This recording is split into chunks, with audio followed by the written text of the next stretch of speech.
Hello guys, welcome back to my channel. आज की video में हम लोग लोट लकार को पढ़ेंगे एवं उस पर आधारित अनुवाद को संस्कृत में बनाने के लिए भी सीखेंगे। वीडियो में अंत तक बने रहिए। पसंद आए तो चैनल को सब्सक्राइब कर लें। सर्वप्रथम यह जानते हैं लोट लकार का प्रयोग किस रूप में होता है। तो लोट लकार का प्रयोग आज्ञा, प्रार्थना, अनुमति, आशीर्वाद, इन रूपों में इनका प्रयोग होता है। अर्थात अगर वाक्य में आज्ञा के रूप में क्या आए, तुम स्कूल जाओ, ठीक है। प्रार्थना के रूप में क्या आए कि आप मेरे घर आए, रिक्वेस्ट किया जा रहा है आप मेरे घर आए। अनुमति के रूप में मैं कहाँ जाऊं, क्या मैं अंदर आ सकता हूं, इस तरह के वाक्य जब मिलेंगे। इसके बाद आशीर्वाद जैसे, तो आशीर्वाद जैसे तुम्हारी उम्र लंबी हो, जिस तरह कहते हैं आयुष्मान भवः। तो इस तरह के जब वाक्य होंगे तो संस्कृत में अनुवाद करने के लिए सर्वप्रथम इन धातु रूपों की जरूरत पड़ेगी, अर्थात लोट लाकार। तो इन लोट लाकार को ध्यान से आप पहले समझिए, तब आपको इस तरह के वाक्य बन पाएगा। सर्वप्रथम पुरुष तीन प्रकार के होते हैं, प्रथम पुरुष, मध्यम पुरुष, उत्तम पुरुष। वचन भी तीन प्रकार के हैं संस्कृत में, एक वचन, द्विवचन, बहुवचन। तो सबसे पहले प्रथम पुरुष को समझिए, कौन से लकार में, तो लोट लकार में, ठीक है। तो प्रथम पुरुष में सह, तो, ते, ये तो हमेशा हर लकार में उपलब्ध होगा। और लोट लकार में क्रिया लगता है प्रथम पुरुष में सह के साथ तू, तो के साथ ताम और ते के साथ अंतु। तो इस प्रकार क्रिया में आपको याद रखना है तू, ताम, अंतु। अब देखिए इसी पर आधारित संस्कृत में जैसे होना का संस्कृत होता है भव, भव धातु है, इसका अर्थ होता है होना। तो भव से लोट लकार में तू क्रिया अगर लगाते हैं, जिस प्रकार आपने समझा सह के साथ क्रिया में क्या लगेगा तू, तो के साथ क्रिया में लगेगा ताम और ते के साथ क्रिया में लगेगा अंतु, ठीक है। तो भव धातु है, संस्कृत का एक धातु है, धातु रूप है। और इसमें अगर हम क्रिया तू लगाते हैं तो क्या बनेगा, भवतु। उसी तरह से भव में ताम लगाएंगे तो भवताम। उसी तरह से भव में अंतु लगाएंगे तो बनेगा भवंतु। उसी तरह से पठ धातु है, पठ में अगर तू लगाएंगे तो पठतु, पठ में ताम लगाएंगे तो पठताम, पठ में अंतु लगाएंगे तो पठंतु। तो इसी प्रकार से लोट लकार में आपको याद रखना है प्रथम पुरुष में क्या होता है, तू, ताम, अंतु, ठीक है। जहां स होगा सब्जेक्ट के रूप में, कर्ता के रूप में, वहां पर क्रिया के रूप अंत में लगाएंगे तू, ठीक है। जैसे भव के अंत में लग गया भवतु, पठ के अंत में लग गया तू तो पठतु। उसी तरह से तो में क्रिया के रूप में क्या लगेगा, ताम। तो जहां भी तो सब्जेक्ट के रूप में आएगा, क्रिया के अंत में कौन सी क्रिया लगेगी, ताम, अर्थात भवताम। उसी तरह ते में क्या लगेगा, अंतु, तो हो जाएगा भवंतु। पठ में अगर अंतु लगाएंगे तो पठंतु। इस प्रकार आप प्रथम पुरुष अच्छी तरह से समझ गए होंगे। अब मध्यम पुरुष, मध्यम पुरुष में भी उसी प्रकार होता है त्वम, युवाम, यूयम। त्वम के साथ क्रिया लगता है ही, युवाम के साथ क्रिया लगता है तम और यूयम के साथ क्रिया लगता है तो। अब देखिए कोई भी धातु रूप है उसमें ही लगाएंगे तो कौन सा शब्द बनेगा। जैसे भव धातु है, भव में ही लगाएंगे तो भव होगा, पठ में ही लगाएंगे तो पठ होगा। उसी प्रकार भव में तम लगाएंगे तो भवतम। उसी प्रकार पठ धातु है, पठ में तम लगाएंगे तो क्या होगा, पठतम। उसी प्रकार तो है और भव में तो धातु लगेगा तो भवत, पठ में तो लगाएंगे तो पठत।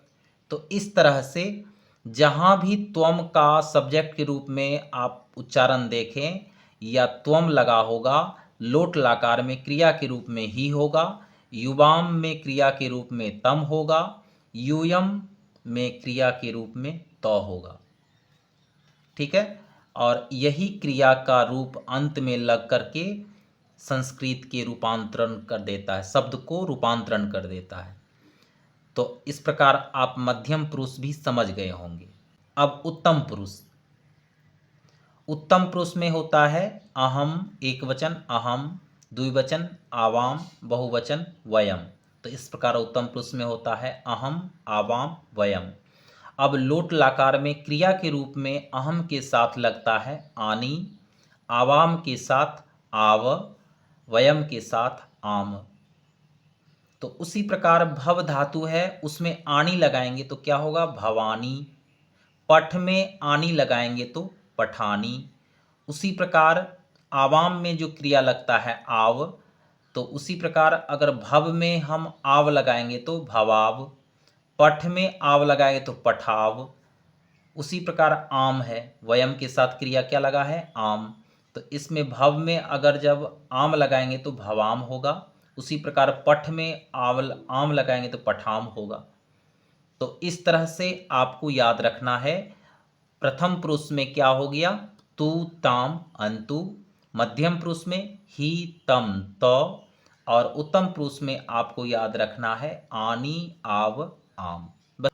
अब एक वचन प्रथम पुरुष पर आधारित कुछ अनुवाद हैं, वाक्य दिए गए हैं। उन अनुवादों को कैसे संस्कृत में बनाएंगे उनको भी ध्यान से देखिए। जैसे वह पढ़े, तो वह का संस्कृत क्या होता है, सह। पढ़े, पढ़े जो धातु है पठ हुआ। अब सह के साथ क्रिया में क्या लगता है, देखिए तू लगा हुआ है, तो पठ में पढ़ना का होता है पठ, पठ में क्रिया क्या लग जाएगा, तू, तो क्या हो जाएगा, पठ तू। ठीक है। उसी प्रकार अगला वाक्य है वे दोनों पढ़े। सेंटेंस को ध्यान से देखिए, वे दोनों पढ़े, तो वे दोनों का संस्कृत क्या होता है, तो। ठीक है। और पढ़ना का तो पठ होता है, तो पठ में तो में क्रिया में क्या लगा है, पठताम। तो में क्रिया लगा है ताम, तो पठ में क्या हो जाएगा, ताम लग के पठताम। ठीक है। फिर अगला अनुवाद है वे सब पढ़े, तो वे सब का संस्कृत होता है ते। ठीक है, वे सब का संस्कृत ते। तो ते की क्रिया साथ क्या लगता है, अंतु, तो पठ में अंतु लगाएंगे तो क्या होगा, पठंतु। तो इस तरह हम लिख सकते हैं ते पठ अंतु। ठीक है। अब उसी प्रकार मध्यम पुरुष, मध्यम पुरुष में त्वम युवाम यूयम, इस पर आधारित वाक्य को देखिए। जैसे तुम पढ़ो, तो तुम का संस्कृत होता है त्वम। पठ धातु है, तो त्वम के साथ क्रिया क्या लगता है, देखिए ही। ठीक है, तो त्वम के साथ अगर पठ में ही लगाएंगे तो क्या होगा, पठ, तो त्वम पठ। ठीक है। तुम दोनों पढ़ो, तुम दोनों का क्या होता है संस्कृत, युवाम। और युवाम के साथ क्रिया में क्या लगता है, तम। तो यहाँ है पढ़ना, तो पठ में तम लगाएंगे तो क्या होगा, पठतम। ठीक है। तुम सब पढ़ो, तुम सब का संस्कृत होता है यूयम। तुम लोग या तुम सब का संस्कृत यूयम। और इसमें पठ धातु में क्या लगाएंगे, यूयम के साथ क्रिया में क्या लगता है, तो क्या होगा, पठत। तो इस तरह से मध्यम पुरुष का जो सेंटेंस था उनको भी आप समझ गए। अब उत्तम पुरुष में अहम आवाम वयम, क्रिया में क्या लगता है, आनी आव आम। तो जैसे मैं पढ़ूं, तो मैं का संस्कृत होता है अहम। ठीक है। पठ धातु है, उसमें क्रिया क्या लगाएंगे, आनी, तो क्या हो जाएगा, पठानी।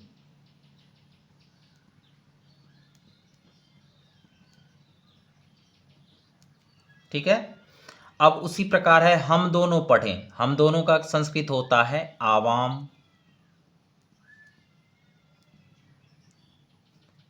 पठ धातु लगाएंगे, उसमें आवाम के साथ क्रिया में क्या लगा हुआ है देखिए आव, तो क्या होगा पठाव।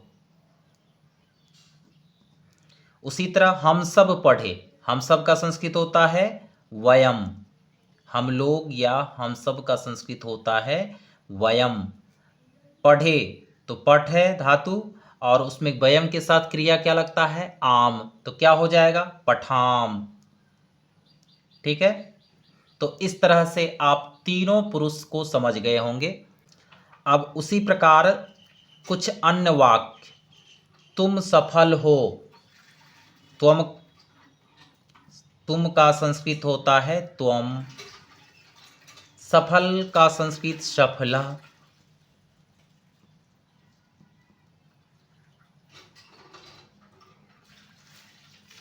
हो का होता है भव। ठीक है, त्वम सफला भव। वे दोनों विद्यालय में न हो, आदेश दिया जा रहा है वे दोनों विद्यालय में न हो, तो वे दोनों का संस्कृत होता है तो। ठीक है, विद्यालय में तो विद्यालय, विद्यालय, न का संस्कृत न ही होगा। हो का होता है भवताम, तो हम तो के साथ क्रिया में क्या लगता है ताम, तो हो जाएगा भवताम। उसी प्रकार मैं भोजन खा लूं, आज्ञा ले रहा है मैं भोजन खा लूं, तो मैं का संस्कृत होता है अहम। ठीक है, भोजनम को छिपा हुआ है, इसलिए बालकम, बालक शब्द का रूप पिछले वीडियो में आपने पढ़ा था, उसी पर आधारित है भोजनम। अहम भोजनम खा लूं, तो क्या अहम के साथ क्या लगता है आनी, तो खाद्य में खाना का होता है संस्कृत खाद, उसमें आनी लगाएंगे तो क्या होगा खादानी। ठीक है, अब उसी तरह है राम जल पियो, यानी राम जल पियो, तो इसका संस्कृत होगा रामः, जल का संस्कृत होता है जलम। ठीक है, और पियो अर्थात पीव, आदेश दिया। उसी तरह है वह सत्य बोले, तो सह सत्यम। ठीक है, बोले सह के साथ क्या लगता है क्रिया में तू, बोलना का होता है वद। ठीक है, क्रिया में लगाएंगे तू, तो क्या होगा वद तू। तो इस तरह से लोट लाकार के जो भी वाक्य है आप आराम से बना सकते हैं। आज की वीडियो में बस इतना ही। वीडियो पसंद आए तो लाइक, सब्सक्राइब एंड शेयर जरूर करें। धन्यवाद।